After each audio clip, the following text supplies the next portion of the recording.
So this is 4 things that I wish I knew when I got to Egypt. So I'm currently in Egypt now. I've been here for 2 weeks. Today's my last day. I've been to Cairo, Luxor and Hurghada. I've seen absolutely everything you can see in all of the 3 places. And this is going to be a quick rundown of 4 things that I wish I knew when I arrived in Egypt. So firstly is cash is king. So please guys, make sure that you do have plenty of cash stored. I'm not sure it's possible to even pick up Egyptian pound in the UK at the moment, but just make sure you've got lots of cash, so Great British pounds or US dollars, which you can actually change into Egyptian pounds when you get here. So even though you can't pick up the money in the UK, make sure you've got cash, because you'll get here and the exchange places won't even take card, the hotel won't take card.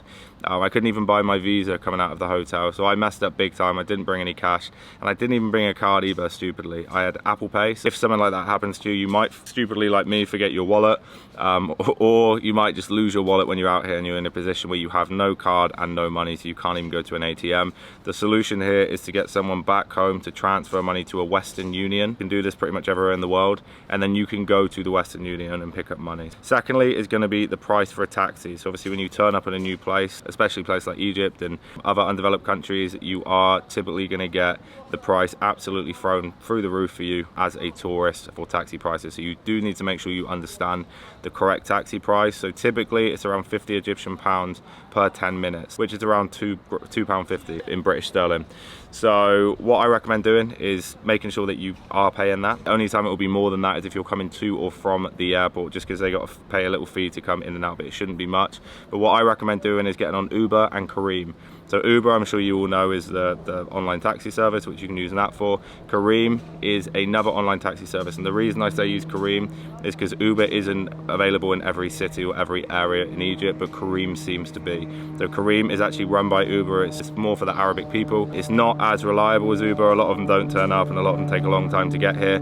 So use Uber where you can, but make sure you've got an account set up on Careem when you don't have Uber there, just so you can actually get a taxi and you don't have to negotiate price, and it tends to be a lot cheaper that way as well. Thirdly is don't trust anyone who approaches you. Egyptians are some of the best salesmen in the world. They all want a tip and they all want money for something. You know, whether they're trying to take a photo for you, whether they're trying to give you directions, they will want money for that. So do make sure you have your wits about you. Don't trust anyone. You want someone to approach them, but if someone is approaching you first, there is absolutely no way they're not trying to get money off you. So make sure you do have your wits about you. And they all want tips, and they'll all be very pushy for large tips as well. To give you an example, when I was in Cairo, I took a camel ride around pyramids, which cost me around 10 Great British pounds. And then at the end, I gave him a 7 Great British pound tip, which is obviously 70% of the actual camel ride price. He was very upset, and he said typically people tip him around 40 US dollars, which is around 35 Great British pounds, which is obviously ridiculous. I had paid £10 for the camel ride and he wanted a 350% tip. So this is what they're like here. They're very, very pushy, and they're always trying to get more money out of you, which is completely understandable. You tip well out here because they obviously do earn a lot less than us out here compared to back in the UK. There's a lot of families that are struggling. So make sure you are tipping, but just have your wits about you and don't get used basically. Don't let them push you around. Fourthly is going to be your travel option. So getting around Egypt is actually really, really easy. There's an option of either flights or buses.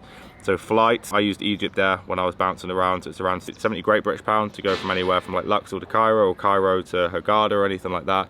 So it's relatively cheap, but if you do want it cheaper, then I recommend going with GoBus. So I used GoBus to go from Hurghada to Luxor, which is around a 6-hour trip, which cost me around 8 Great British pounds. And all the way to Cairo will cost you around £10, which is around a 9-hour trip. If you do have the money, I recommend jumping on a flight. You know, you're here for a short amount of time, you want to enjoy yourself, you don't want to be spending your days on a bus. So if you've got the money to fly, then definitely jump on the plane and save yourself some time. But those are 4 things that I wish I knew when I came to Egypt, guys. If you want to see exactly what I got up to while I'm here, I've actually vlogged the whole thing, and the video is live here. So if you hit that one, it shows you exactly what I got up to in the 3 locations I went to and my opinion on the place. Yeah, I done absolutely everything you could in all 3 of the locations I went to. So I highly recommend giving that a watch if you are coming to Egypt. But if you enjoyed this video, make sure you hit that like button, make sure you subscribe, and I'll see you in the next one.